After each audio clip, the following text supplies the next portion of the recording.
ممبر قومی اسمبلی رہ چکے ہیں, سینئر لیڈر ہیں مسلم لیگ نواز کے, اور پاکستان جو نیریٹو بلڈنگ ہے اس کی ملکہ بھی آپ کے کو حاصل ہے. بہت شکریہ خرم دستگیر خان صاحب ہمیں وقت دینے کا. سر آپ کی رائے لینا چاہوں گا, کیا کہیں گے سر؟ 1 سال کامیابی سے مکمل ہوا ہے اور روشن باب ہے ہماری تاریخ کا بلا شبہ,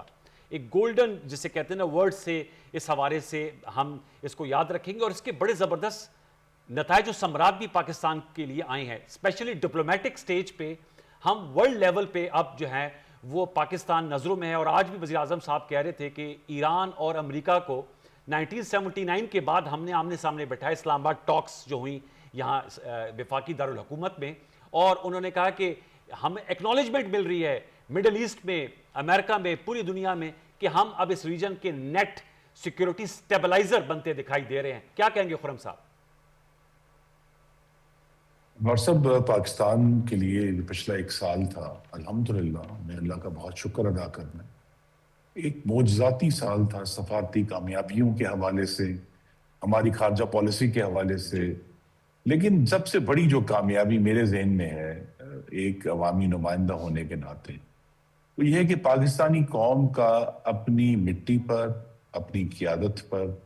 اپنے آپ پر اعتماد بحال ہوا ہے پچھلے 1 سال. اور وہ جو پاکستان نے اپنے سے 10 گنا بڑے ہندوستان کی نہ صرف مزاحمت کی بلکہ اس کو شکست دی, یہ اس نے جو بہت سارے حلقے ہیں اس ملک میں جو مایوسی پھیلاتے تھے, جو کہتے تھے کہ جی پاکستان تو خراب ہو گیا اور ہندوستان کا مقابلہ نہیں کر سکتا, پاکستان کی قیادت نے وزیر اعظم شہباز شریف اور جو عسکری قیادت ہے chief of defence forces general Nasir Munir کی, انہوں نے اپنی جرأت سے اس مایوسی کو جھٹک دیا اور یہ ثابت کیا کہ پاکستان نہ صرف شکست دے سکتا ہے بلکہ جو دوسری بڑی کامیابی میں گنتا ہوں جنگ کے بعد, وہ یہ ہے کہ ہماری سیاسی اور عسکری قیادت نے جو دنیا کے بدلتے ہوئے حالات ہیں ان کو پہلے بھانپ لیا. دیکھیے یہ حادثہ نہیں ہوا اچانک کہ ہندوستان کا جو نیریٹو تھا, جو پوری دنیا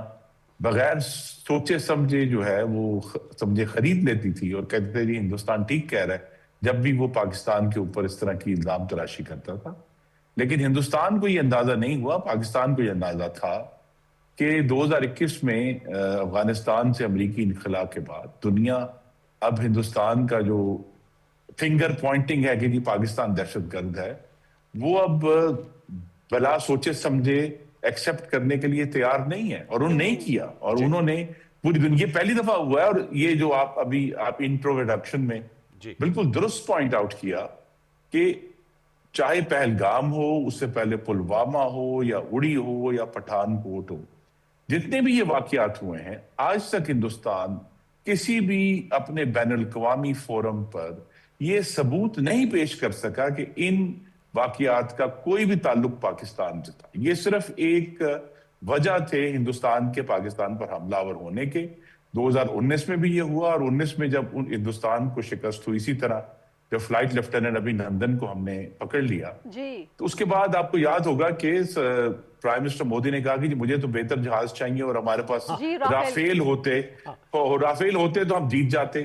تو آپ یہ دیکھیں, یہ اللہ تعالیٰ کی طرف سے بہت بڑا معجزہ ہے, اور پاکستانی افواج کی جو تیاری ہے, مہارت ہے, قابلیت ہے, اور ان کو جو ان کی قیادت کرنے والے جو وزیر اعظم شہباز شریف اور فیلڈ مارشل آصف منیر ہے, کہ یہ وہی قوم تھی جس نے پھر جب رافیل بھی آئے اور S-400 کا جو ہے ایک پروٹیکشن میکنزم بھی آیا, ہم نے اس کے باوجود ایک دفعہ پھر ہندوستان کا غرور پاش کیا اور پاکستانی قوم نے اپنے اوپر اعتماد بحال کیا. بہت شکریہ خرم دستگیر خان صاحب ہمیں وقت دینے کا. ویورز ایک چھوٹا سا وقت پر دوبارہ لوٹ کے آتے ہیں, ہمارے ساتھ رہیے.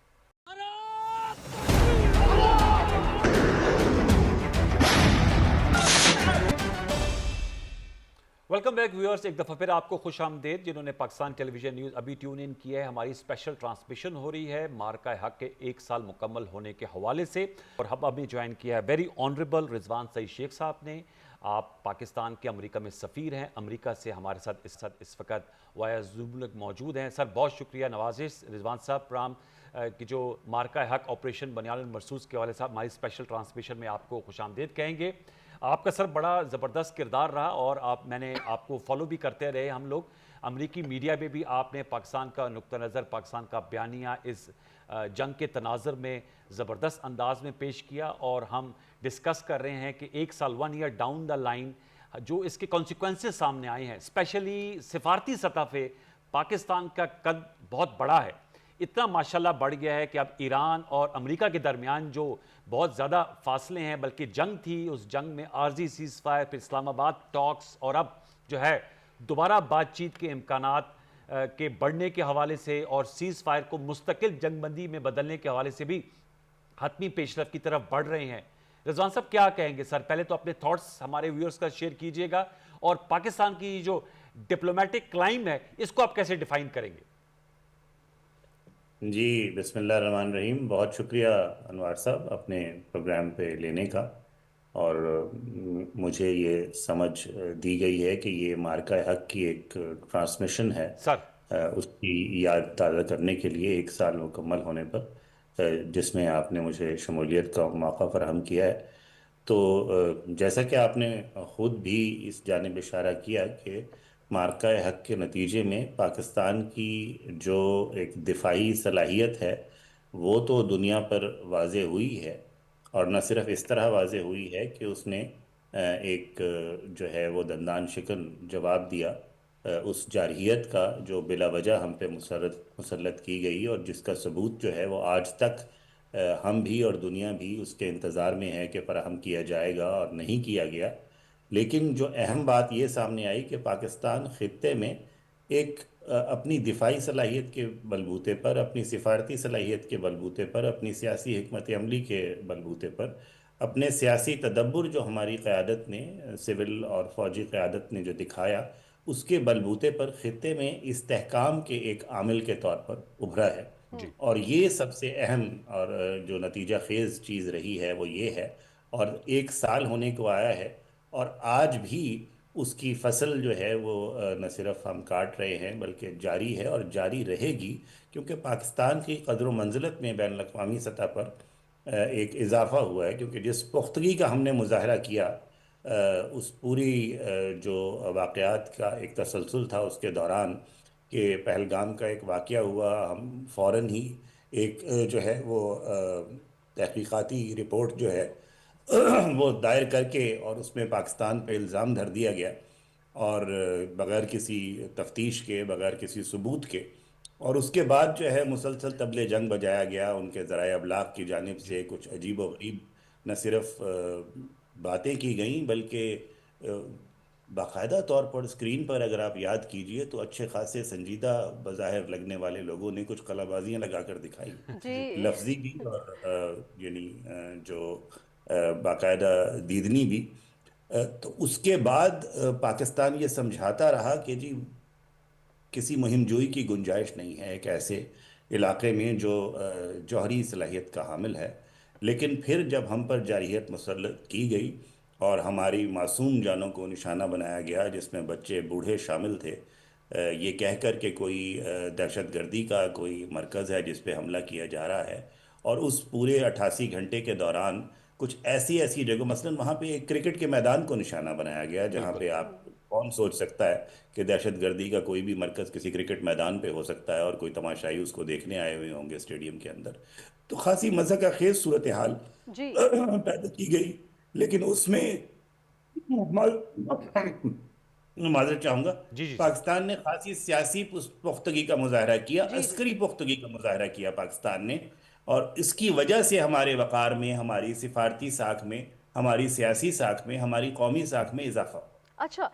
رضوان سے شیخ صاحب، سر بہت امپورٹنٹ بات جو اس وقت بھی کافی ڈسکس ہوتی رہی اور آج بھی یہ پوچھا جانا بے حد ضروری ہے، آپ چونکہ بہت باریک بینی سے چیزوں پر نظر رکھتے ہیں، تو to be very honest actual ground پہ اگر ہم دیکھیں تو بھارت کا سائز ہم سے بہت بڑا ہے، اربوں روپیہ اس نے لگایا ہوا ہے پاکستان کے خلاف نیریٹو بلڈ کرنے کے لیے. ایز کمپیئر ٹو پاکستان ان کے پاس بڑا فٹ پرنٹ ہے، ان کے پاس بہت زیادہ انگلش چینلز ہیں اس موقع کے اوپر ایک نیریٹو بلڈنگ کے لیے، عالمی برادری کو اپنی طرف کھینچنے کے لیے، کیونکہ اس سے پہلے بھی وہ یہ کام کرتے رہے ہیں. لیکن لیکن سر جاننا میں یہ چاہوں گی کہ پھر ایسا کیا ہوا آپ کی بار کہ عالمی سطح پر نہ صرف اس کا بیانیہ بری طرح ناکام ہوا، عالمی برادری نے اس کے بیانیے کو بالکل ریجیکٹ کیا، بلکہ ہم نے یہ بھی دیکھا کہ ان کے اپنے انٹرنل آڈینس بھی جو ہے وہ اس کو ماننے سے انکاری رہی. کیا وجوہات دیکھ رہے ہیں سر؟ دیکھیے، پہلے تو جو آپ نے دفاعی اور ہجوم کی اور جو بالکل ملک کے جو رقبہ ہے یا ہجوم کی بات کی، تو اس میں تو ظاہر ہے کہ نمایاں فرق موجود ہے. جی بلکہ سویڈن میں ایک ادارہ ہے جو دفاعی بجٹس پہ نظر رکھتا ہے. تو جو تازہ ترین اضافے ہیں پاکستان اور بھارت کی دفاعی اخراجات پہ، اس کے مطابق پاکستان تقریباً کچھ 12 ارب ڈالر سے کم کا دفاعی بجٹ سالانہ جو ہے وہ رکھتا ہے، اور انڈیا کا تقریباً 93 ارب کے قریب ہے. تو یہ تو وہ عدم توازن ہے جو اخراجات میں ہے. ایک ایسے خطے میں جہاں پہ کئی جنگیں ہو چکی ہیں، جس کا ہم اس وقت فتح کا جشن منا رہے ہیں، جی وہ جی بھی ایک موقع حق ہی تھا. تو اس کے تناظر میں بھی دونوں ملکوں کی جو دفاعی اخراجات ہیں ان میں تو کوئی تقابل ہے ہی نہیں. جی لیکن پاکستان کے سلسلے میں جو چیز اہم ہے وہ دفاعی صلاحیت ہے، جی اخراجات نہیں. اور پوری قوم کا ایک عزم ہے کہ آپ یاد کیجئے کہ پاکستان صرف عزت کے لیے بنایا گیا تھا. جب نوآبادیاتی جو انگریز کی حکومت تھی وہ یہاں سے گئے، تو ہم نے تقسیم مانگی ہندوستان کی، کیونکہ ہمیں عزت چاہیے تھی اور ہمیں یقین تھا کہ وہ عزت اور وقار جو ہمارا حق ہے بطور مسلمانان بر صغیر کے، وہ ہمیں نہیں مل پائے گا. تو اسی کے لیے بنایا گیا تھا، اور اسی وقار کی حفاظت کے لیے جو پوری قوم قوت عوام، اگر آپ قومی ترانے کا وہ مصرع یاد کریں، جی جی تو اس کی جو توجیہ ہے اس میں جب پوری قوم کٹھی رہتی ہے تو وہ ہماری دفاعی صلاحیت میں کئی گنا اضافہ کر دیتی بے ہے. شک. تو جو آپ نے بات کی کہ یہ جو ہمیں ملی ہے پذیرائی، اس کی وجہ یہ ہے کہ پاکستان نے اپنا اعتبار قائم کیا. پاکستان نے جو اعداد و شمار دیے، جو کچھ دنیا نے دیکھا، اس کی گواہی جو ہے وہ بین الاقوامی قیادت جس ملک میں موجود ہوں. پہلے تو ہم صدر ٹرمپ کے شکر گزار ہیں کہ انہوں نے ایک کردار ادا کیا جی قیام امن جی کے سلسلے میں. جنگ بندی میں ان کا ایک انتہائی، ان کی ٹیم کا فعال کردار تھا. اور بھارت بار بار یہ کہتا رہا ہے کہ جی ایسا کوئی کردار ادا نہیں کیا گیا، وہ ماننے سے ہی انکار کرتے ہیں. لیکن ساری دنیا کے سامنے ہے کہ اس جو جنگ بندی کا جو قیام ہے، وہ دنیا کی توجہ اس پہ صدر ٹرمپ کے ٹویٹ کے ذریعے دلائی گئی تھی. اگر ان کا کوئی کردار نہیں تھا تو پھر یہ کیسے ہو سکتا ہے کہ وہ بتائیں کہ پاکستانی وقت کے مطابق 10 جو مئی کی شام تھی شام. 4:30 بجے جی وہ قیام امن ہوگا. تو جی پاکستان کا جو اعتبار ہے، جو ساکھ ہے، وہ ہماری حقیقت پسندی اور حق گوئی کی بنیاد پر جو ہم نے مارکہ حق میں کی، اس کی بنیاد پر ہے. وہ آج تک نہ صرف برقرار ہے بلکہ اس میں اضافہ ہوتا چلا جا رہا ہے. سر، بے شک. تقابل اگر کریں، آپ نے بالکل صحیح طور پر فیئرلی پٹ اپ، تو ہم 1 ایئر ڈاؤن دا لائن دیکھتے ہیں کہ پاکستان سفارتی سطح پہ ماشاءاللہ جو ہے اس وقت دنیا کی نظریں پاکستان پہ مرکوز ہیں، اور اس کی بڑی وجہ جو مڈل ایسٹ وار تھی، اور پھر اس کے بعد مشرق وسطیٰ میں امن کے قیام کے لیے جو پاکستان کی کاوشیں ہیں. دوسری طرف بھارت کا جو رول ہے وہ بڑا سکڑتا ہوا ہمیں دکھائی دے رہا ہے سفارتی سطح پر. آپ اس کا کیسے تقابل کریں گے کہ کیا کانسیکوینس ہوئے، کانسیکوینسز میں یہ کون سا بڑا ایک بہت بڑا ایک اثر سامنے آیا ہے؟ تاثر یہ نہ صرف، اور جو کہ حقیقت پر مبنی ہے، کہ بھارت کی جو سفارتکاری ہے، بھارت کا جو حجم ہے، جو دفاعی بجٹ کا آپ نے تذکرہ کیا 93 ارب ڈالر، اور جو ان کی امریکہ کے ساتھ ایک اسٹریٹجک تعلقات جو ہے وہ ابھی بھی ویسے قائم ہے، لیکن ظاہر بات اس کا پہلے بہت چرچا تھا، وہ بالکل اس وقت ہمیں سائیڈ لائن نظر آتے ہیں. اور ہمارے اس کے بعد جو ہے وہ سعودی عرب کے ساتھ بھی دفاعی فریم ورک ہوا. ہم ایران امریکہ کے درمیان جو ہے وہ بات چیت کے لیے ایک پل کا کردار ادا کر رہے ہیں. تو یہ جو ایک جوہری تبدیلی آئی ہے، اس کو سر کیسے ایکسپلین کریں گے آپ؟ دیکھیے، جیسے کہ میں نے کہا کہ ہم نے اپنی جغرافیہ کے اعتبار سے دنیا کے حساس ترین خطے میں اپنی قومی اور دفاعی صلاحیت کی بنیاد پر جو اہمیت ہے، جو افادیت ہے، جو استطاعت ہے، اس کو ثابت کیا ہے. جی اس کے برعکس بھارت نے جو کچھ کیا ہے، اور وہ پہلے بھی یہی کرتے رہے ہیں، یہ نہیں کہ یہ پہلی مرتبہ انہوں نے کیا ہے. ان کے ہاں لاقانونیت کی، جھوٹ کی ایک تاریخ ہے جو مسلسل ہے. لیکن اس مرتبہ فرق یہ تھا کہ عالمی ذرائع ابلاغ، جو معاشرتی ذرائع ابلاغ ہیں، وہ دنیا میں اس قدر عام ہیں، دنیا اس قدر مربوط ہے کہ ہر چیز واضح طور پہ دیکھی محسوس کی جا سکتی ہے اور اس کی تصدیق کی جا سکتی ہے۔ تو جو کچھ وہ کہہ رہے تھے، وہ دنیا کو جو بتا رہے تھے، جس بنیاد پر انہوں نے جارحیت کی، وہ اتنا کمزور اور بودا تھا، وہ ان کا جو استدلال تھا، کہ وہ سب کے سامنے واضح ہو گیا اور پاکستان بار بار ثبوت مانگتا رہا۔ آپ پہلگام کو تو چھوڑ دیجئے، ہم ابھی تک پلوامہ کے ثبوت کا انتظار کر رہے ہیں، اور یس، میرا جی خیال ہے کہ ہمارے ساتھ دنیا بھی کر رہی ہے۔ تو اس صورتحال میں جہاں انتخابی خساروں کی بنیاد پر، کوئی انتظامی جو کمزوریاں ہیں ان کی بنیاد پر، اگر جارحیت ایک ایسے خطے میں جہاں مہم جوئی کی گنجائش ہی نہیں ہے، اور بالکل سوال ہی پیدا نہیں ہوتا، کیونکہ بات کسی بھی وقت کہیں بھی بڑھ سکتی ہے،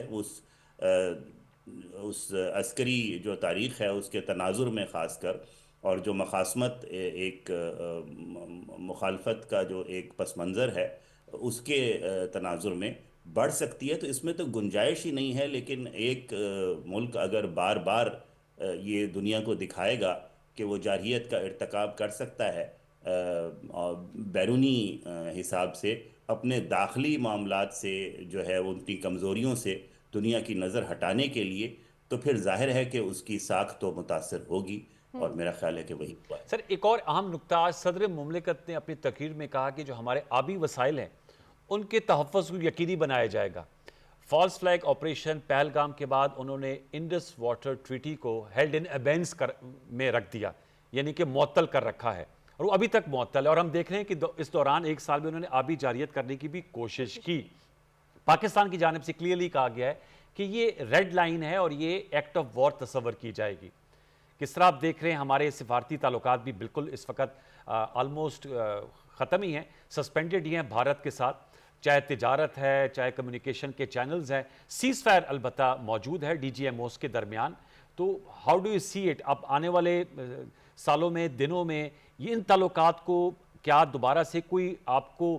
ونڈو اوپن ہوتی بھی نظر آ رہی ہے؟ کیونکہ وہاں تو نریندر مودی سرکار کا ایک جارحانہ سٹینس ہے، اور ابھی بھی اپنی ہی کسی دنیا میں رہتے ہیں، اکھنڈ بھارت کی، اور لوک سبھا میں جو تقریریں ہوتی رہتی ہیں وہ ابھی تک اسی خام خیالی میں جو ہیں وہ گم ہیں۔ کس طرح اس کو آپ دیکھ رہے ہیں آنے والے دنوں میں معاملات کیا رخ اختیار کریں گے، اسپیشلی یہ جو انڈس واٹر ٹریٹی ہے؟ سر جی بالکل، آپ نے کافی نکات اس سوال میں اٹھائے ہیں، تو میں کوشش کرتا ہوں کہ ان کو ایک ایک کر کے ان کا جواب دوں۔ جو پہلی بات انڈس واٹر ٹریٹی کی ہے، یہ سندھ طاس معاہدہ جو ہے، آپ اس کی تاریخ دیکھیے تو 1960 سے لے کے پچھلے سال تک وہ بدترین حالات میں بھی وہ نافذ العمل رہا ہے، کیونکہ جی وہ ایک بین الاقوامی معاہدہ ہے، بین الاقوامی قانون کے تحت ہے، اس کے بین الاقوامی ضامن موجود ہیں، اور سب سے پہلے جو بھی صدر مملکت نے کہا ہے وہ بالکل برحق ہے۔ لیکن اس سے اگر ایک قدم ہم پیچھے جائیں تو سب سے پہلا قانونی استدلال ہے۔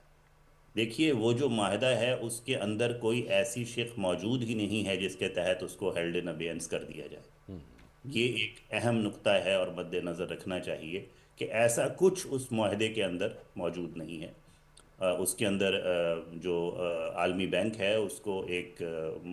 ناظم کے طور پر، ایک ضامن کے طور پر اس کو ایک کردار دیا گیا ہے، اور اگر کوئی اختلاف رائے پیدا ہوتا ہے تو ایک باقاعدہ نظام موجود ہے جس کا فائدہ پہلے بھی اٹھایا جاتا رہا ہے، آج بھی اٹھایا جا سکتا ہے، لیکن ایسا کچھ نہیں ہے کہ جو اس کو ہیلڈ ان ابینس کر دیا جائے۔ یہ تو پہلی بات ہے۔ جی اور دوسرا پھر جس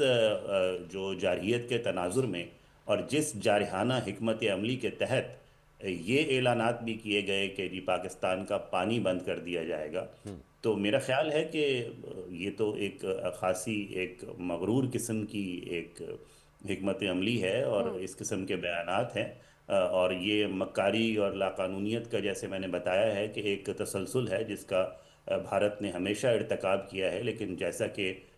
ہمارا ایمان بھی ہے کہ سب سے بڑا منصوبہ ساز واللہ خیر الماکرین جی وہ خدا ہے، تو وہ تو رہے گا۔ اور ظاہر ہے کہ اگر اتنی بڑی آبادی جو 25 کروڑ عوام پر مشتمل ایک زرعی معیشت ہے، جی اس کا پانی روکا جائے گا کسی بھی طریقے سے، تو وہ بالکل وہ بھی ایک جارحیت کا ارتکاب ہے۔ اس میں بھی پانی کو ایک ہتھیار کے طور پہ استعمال کرنے کی ایک مکاری ہے، ایک حکمت عملی ہے، اور جیسا کہ صدر مملکت نے کہا کہ اگر ایسا کیا گیا تو پھر نہ صرف اس حکمت عملی کو قانونی راستے سے بے نقاب کیا جائے گا دنیا کے سامنے، بلکہ پھر ہم حق بجانب ہوں گے اپنا حق دفاع استعمال کرتے ہوئے، کیونکہ پانی ایک زندگی کی ضمانت بالکل ہے اور ایک زرعی معیشت کی تو بالکل شہرگ ہے، تو اس کو ہم ضرور اس کی حفاظت کریں گے، اپنے عوام کے حقوق کی۔ اور پھر میرا خیال ہے کہ انہوں نے پہلے بھی یہ محسوس کیا ہے 1 سال پہلے ہی کہ یہاں مہم جوئی کی گنجائش نہیں ہے۔ نہیں ہے، امید بالکل ہے کہ وہ صحیح سبق سیکھیں گے اور اس قسم کی صورتحال دوبارہ جو ہے وہ نہ علاقے کو نہ دنیا کو درپیش ہوگی۔ اور ہم تو یہ چاہتے ہیں، آپ نے ذکر کیا کہ جی جو مودی صاحب کی حکمت عملی ہے وہ ہمیشہ پاکستان کو اپنی داخلی سیاست کے جی ایک اعلی کار کے طور پر استعمال کرنے کی کوشش کرتے رہے ہیں۔ پاکستان میں جتنے انتخابات آپ نے گزشتہ سالوں میں یا دہائیوں میں دیکھے ہوں گے، وہاں بھارت کبھی جو ہے وہ انتخابی موضوع نہیں رہا، داخلی بالکل سیاست کا حصہ نہیں درست رہا، لیکن ان کی انتخابی سیاست میں ہمیشہ پاکستان اور خاص کر یہ جو بھارتیہ جنتا پارٹی ہے، اس کی انتخابی سیاست میں اور اس فلسفے کے تحت جو ہندوتوا پر مبنی ہے، جو نفرت کا فلسفہ ہے، اس کے اندر پاکستان ہمیشہ ایک انتخابی سیاست کے عامل کے طور پر وہ اس کا استعمال کیا گیا ہے، لیکن اس رضوان کو اعلی صاحب جی کار کے طور پہ کیا گیا ہے۔ تو اس قسم کی میرا خیال ہے کہ سوچ کی یہاں پہ گنجائش نہیں ہے۔ پاکستان ایک امن پسند ملک ہے، بے شک ہم آج بھی امن اور پرامن ہمسائیگی چاہتے ہیں، لیکن وقار کے ساتھ۔ ٹھیک ہے جیسا اچھا کہ میں نے کہا کہ پاکستان عزت کے لیے بنایا گیا تھا، امن ہماری خواہش ہے، لیکن اگر ہم پہ جارحیت مسلط کی گئی تو سب سے بڑا جو ہمارا قومی فرض ہے کہ پاکستان اقبال کے شعر کی جو تشریح ہے اس کے تحت ایک متاع غرور ہے، جی اور اس کا جو سودا ہے وہ کبھی نہیں کیا جائے گا، اور وہ فریب سود و زیاں سے بالاتر ایک فکر ہے۔ ٹھیک ہے اچھا رضوان صاحب، ابھی ہم بات کر رہے ہیں آبی جارحیت کے حوالے سے، اور ابھی آپ نے بھی فرمایا کہ یہ یقینی طور پہ ایک بین الاقوامی معاہدہ ہے اور اس کو یوں یک طرفہ طور پر معطل کسی بھی صورت نہیں کیا جا سکتا۔ اب سوال یہ پیدا ہوتا ہے سر کہ پاکستان کے پاس کیا آپشنز ہیں، کیونکہ بھارت اس کی خلاف ورزی کر رہا ہے اور مرتکب ہو رہا ہے، ان کی طرف سے بیانات بھی سامنے آ رہے ہیں، کس طرح سے اس کو آبی جارحیت سے مستقل طور پر اس کا دروازہ بند کیا جا سکتا ہے؟ یقینی طور پہ اس میں عالمی گارنٹرز بھی شامل ہیں، ان کو اس حوالے سے کس طرح انوالو کیا جا سکتا ہے؟ دیکھیے، جس طرح میں نے بتایا کہ جو عالمی بینک ہے اس کا تو ایک ناظم کے طور پر، ایک ایڈمنسٹریٹر کے طور پر ایک کردار ہے، اور پہلے بھی ایسی درجہ بدرجہ ان کے ہاں موجود ہیں امکانات جن کا فائدہ اٹھایا جاتا رہا ہے۔ پہلے جو ڈیم بھارت نے بنائے، باگلی ہار تھا اور اس قسم کے واقعات تھے، ان کو ان کے ضمن میں، اور اس مرتبہ بھی وہ سب کچھ، وہ قانونی چارہ جوئی، وہ سب کچھ موجود ہے۔ لیکن جیسا کہ صدر مملکت کے بیان کی طرف آپ نے اشارہ کیا، ہماری عسکری قیادت، ہم وزیر اعظم بھی بارہا یہ کہہ چکے ہیں، ہماری جو پوری سیاسی قیادت ہے وہ اس بات پر متفق بھی ہے، قومی اتفاق رائے بھی ہے کہ اگر اس قسم کی کوئی چیز کی گئی تو بھارت پھر اس جارحیت کو اور اس مخاصمت کو ہوا دے گا، اس تنازع کو ہوا دے گا جو دنیا نے پچھلے سال مئی میں 88 گھنٹوں کی کارروائی میں دیکھا تھا۔ اور پھر اگر ہماری گردن پر وار کیا جائے گا تو پھر دنیا کے سامنے ہے کہ ہم آرام سے نہیں بیٹھیں گے۔ امن چاہتے ہیں، لیکن امن جو ہے وہ ہماری بقا کے ساتھ ہے۔ اگر ہماری سالمیت کسی طرح خطرے میں ہوگی، ہمارا قومی وقار خطرے میں ہوگا، ہماری جو نظریاتی اور جغرافیائی سرحدیں ہیں، جو معیشت ہے وہ خطرے میں ہوگی، تو پھر ہم اپنا حق دفاع بھرپور طریقے سے استعمال کریں گے۔ اور میرا خیال ہے کہ اب اس کو مزید ثابت کرنے کی ضرورت نہیں ہے، کیونکہ اس کی زندہ مثال دنیا کے سامنے موجود ہے۔ سر، آپ امریکہ میں پاکستان کے سفیر ہیں اور آپ نے جیسے خود کہا کہ وار آف نیریٹیوز بھی لڑی جاتی ہے۔ ہم نے دیکھا کہ آپ امریکن ٹیلی ویژن کے ڈیفرنٹ پلیٹ فارمز پہ گئے اور اس مارکہ حق کے دوران بھی آپ نے پاکستان کو نقطہ نظر سامنے رکھا۔ پاکستان کے حوالے سے ایک غلط تاثر انڈیا نے کریٹ کیا ہوا تھا کہ یہ دہشت گردی کا مخرج ہے۔ الحمدللہ اب وہ کلائی کھل گئی ان کے بے بنیاد دعووں کے، بیانیوں کی۔ اب ان کا جو اسٹیٹ سپانسر ٹیررزم ہے وہ دنیا کو اشکار ہو گیا ہے۔ ایک تو یہ بتائے گا کہ کس طرح آپ نے اس میں اپنا کردار ادا کیا۔ دوسرا، ہم دیکھ رہے ہیں کہ اس جنگ کے بعد سے امریکہ میں پاکستان کے حوالے سے ایک مثبت رجحانات پائے جاتے ہیں۔ امریکی صدر ڈونلڈ ٹرمپ متعدد بار اس جنگ کا تذکرہ بھی کرتے ہیں، اور جو 8 طیارے ہم نے گرائے، اس کا بھی حوالہ دیتے ہیں، پھر جو سیز فائر میں ان کا کلیدی کردار تھا اس حوالے سے بھی وہ بات کرتے ہیں۔ میں چاہوں گا ذرا اس حوالے سے بھی ہمارے ویورز کو بتائے گا کہ امریکہ میں جو پازیٹیوٹی پائی جاتی ہے اس کو کیسے جو ہے مزید بہتر نتائج میں تبدیل کیا جا سکتا ہے، دو طرفہ تعلقات کے حوالے سے اس میں آپ کا کیا کردار ہے، اور وار آف نیریٹیوز میں جب لڑی جاتی ہے کیونکہ وہاں رائے عامہ بنتی ہے میڈیا سے، جیسے آپ نے کہا اس میں بھی آپ نے بڑا کلیدی کردار ادا کیا، تو اب کیا جو ہے اب پاکستان کے حوالے سے تو یہ آ رہا ہے کہ یہ پیس میکر ہے۔ پہلے تو انڈیا بتاتا تھا کہ یہ جھوٹ پہ مبنی تھا کہ دہشت گردی جو ہے وہ ایکسپورٹ کر رہا ہے۔ جی دیکھیے، بیانیے کی جنگ بھی جو ہے وہ حقائق اس میں یقیناً ایک اہم کردار ادا کرتے ہیں۔ جی ابھی تازہ ترین جو اس سال گلوبل ٹیررزم انڈیکس ایک ہے جو اعداد و شمار فراہم کرتی ہے دنیا کو کہ دہشت گردی کی جو صورتحال ہے وہ کیا ہے، اس کے مطابق پاکستان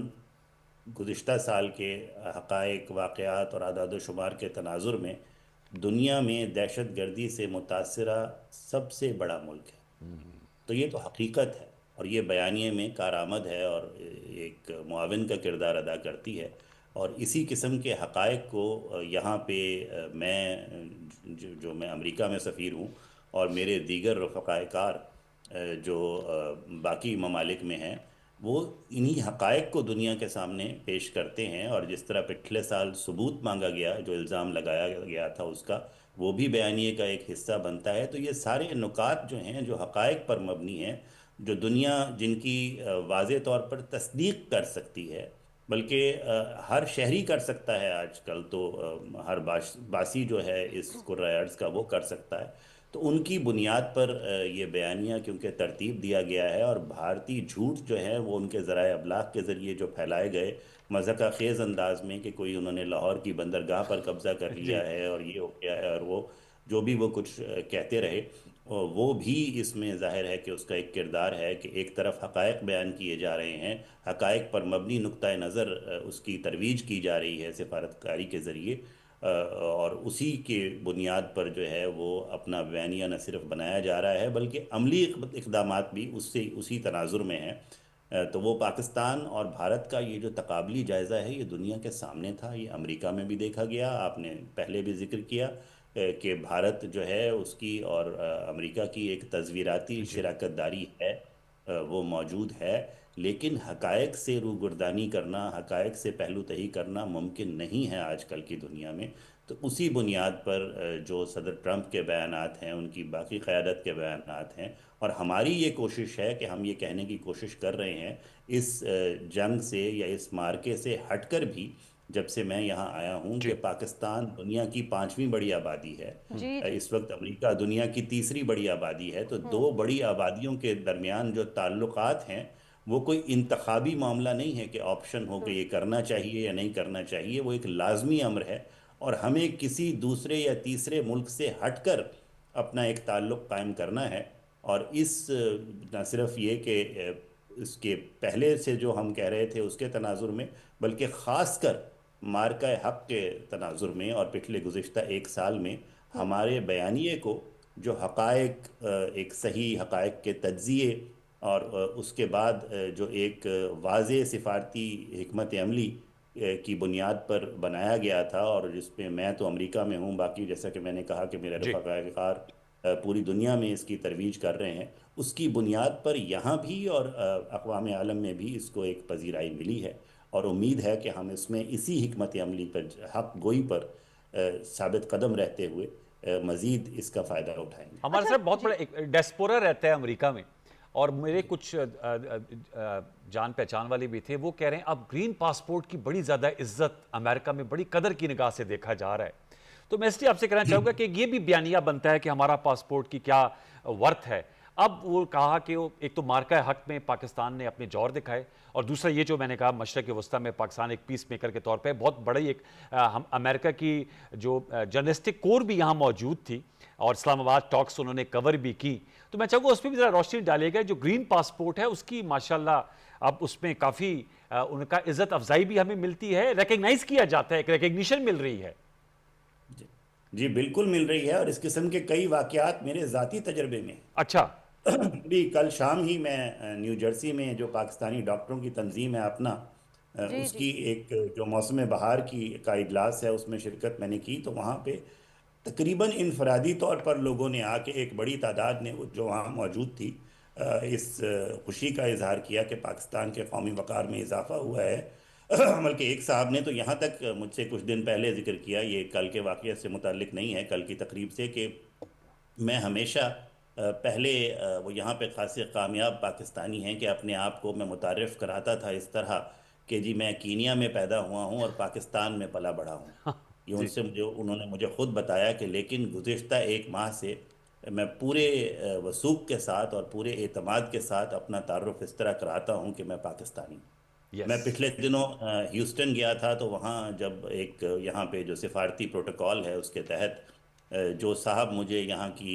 جو فضائی سلامتی کا ادارہ ہے ان کی جانب سے چھوڑنے آئے، تو ان سب لوگوں نے جو وہ خود بھی اور ان کے جو رفقا کار تھے وہاں پہ، ان سب نے باری باری ہاتھ ملایا اور پاکستان کا شکریہ ادا کیا۔ یس آج کل ہم سڑکوں پہ جاتے ہیں اور پتہ چلتا ہے کہ ہم پاکستانی ہیں، اگر لوگوں کو یہ اندازہ ہو جائے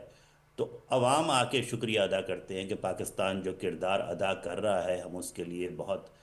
مشکور ہیں، اور عالمی امن کے سلسلے میں آپ کی کوششیں خاصی قابل قدر ہیں۔ تو یہ ایک یعنی فخر کی تو بات ہے ہی، لیکن اب یقیناً اہم یہ ہے کہ ہم اس پذیرائی کا یس یقیناً ایک فائدہ اٹھائیں، کیونکہ میرے خیال میں بنیان مرصوص کا جو فلسفہ ہے یا اس کا جو تصور ہے اس کی تکمیل تب ہوگی جب ہماری معیشت بھی یس ناقابل تسخیر ہو ہمارے دفاع کی طرح، اور یہ دونوں ایک دوسرے کو مضبوط کرنے میں ایک اچھا کردار ادا کرتے ہیں۔ تو جو ہماری قیادت نے قومی وقار میں اضافہ کیا ہے، اب ہم پاکستانیوں کی، چاہے وہ پاکستان میں ہیں یا پاکستان سے باہر ہیں، میں مسلسل یہ کہتا رہا ہوں، کل رات بھی میں نے یہ کہا کہ ہمارا فرض ہے کہ ہم اس موقع سے فائدہ اٹھائیں۔ یس تو یقیناً جو ماضی میں جو کچھ ہوا اور پچھلے سال جو کچھ ہوا اس کی تو ایک اہمیت تھی، آج کل جو ہم دیکھ رہے ہیں اس کی ایک افادیت ہے، لیکن اس میں اب تیسرا اہم نقطہ ایک ارادیت کا ہے کہ یس اب ہمیں ارادیت بھی یہ دکھانی ہے کہ ہم اس موقع کا فائدہ اٹھا کر، اس قومی جذبے کا فائدہ اٹھا کر، اس پاکستانیت کا جو از سر نو اجرا ہوا ہے اس کا فائدہ اٹھا کر ہم پاکستان کو مضبوط سے مضبوط تر بنائیں گے، اور چاہے امریکہ اور پاکستان کے تعلقات ہوں یا کسی اور دو ممالک کے ساتھ تعلقات ہوں، دنیا میں آپسی تعلقات ہوں، اس کی سب سے بڑی بنیاد معاشی تعلق ہے۔ تو پاکستانی امریکی پل کا کردار ادا کرتے ہیں بہت بڑا، جیسا کہ آپ نے فرمایا، ہمارا پہ یہاں پہ تقریباً 1 ملین کے قریب جی سر آبادی ہے پاکستان کی، تو اور ان کے تشخص جو ہے کی اساس ہے پاکستان، تو یہ ضروری ہے کہ اس پل کو مزید مضبوط کیا جائے اور ایسے معاشی روابط استوار کیے جائیں، کیونکہ سفرا تو آتے جاتے رہیں گے، ملک نے قائم رہنا ہے اور ممالک کے انشاءاللہ تعلقات نے قائم رہنا ہے۔ بالکل سر اس سلسلے میں آج کل ہمارا بیانیہ اس بات پر مرکوز ہے کہ آئیے اس تعلق کو مزید مضبوط بنائیں۔ بالکل بہت خوب سر، بہت شکریہ نوازش، thank you so very much, آپ نے ہمیں ہماری ٹاک کے لیے وقت نکالا۔ رضوان سعید شیخ صاحب، ویورز، امریکہ میں پاکستان کے سفیر تھے، اور انہوں نے بڑی خوبصورتی سے اینڈ میں جو بات کی کہ ارادیت یعنی ول ہماری ہونی چاہیے، کہ یہ جو ایک اپرچونٹی ہمیں ملی ہے اللہ کی طرف سے، نصرت ملی، ہمارے فوج پاکستان نے ایک کریکٹر دکھایا، اور ہماری جو عوام پاکستان ہے ان کے پیچھے کھڑی ہوئی تھی۔ وہ تصویر آپ کو یاد ہوگی نازیہ، کہ جب ڈرون یہاں پر جی آتے جی تھے جی بالکل، تو فوجی کے ساتھ ساتھ سویلین بھی جو ہے سویلین نا بھی تھے، وہ بھی بندوق لے کے جی کھڑا تھا۔ بالکل، تو یہ وہ جو ایک بنیان المرصوص امپیکٹ ہے، اس کو ہم نے کنٹینیو کرنا ہے۔ ایک چھوٹا سا وقت شامل کریں گے، نیوز بریک ہے 11 بجے کی، اس کے بعد دوبارہ لوٹ کے آئیں گے نئے مہمانوں کے ساتھ۔ ہماری ٹرانسمیشن کا سلسلہ جاری ہے، ہمارے ساتھ جڑے رہیے، وقفہ لیجیے۔ Over to news studios.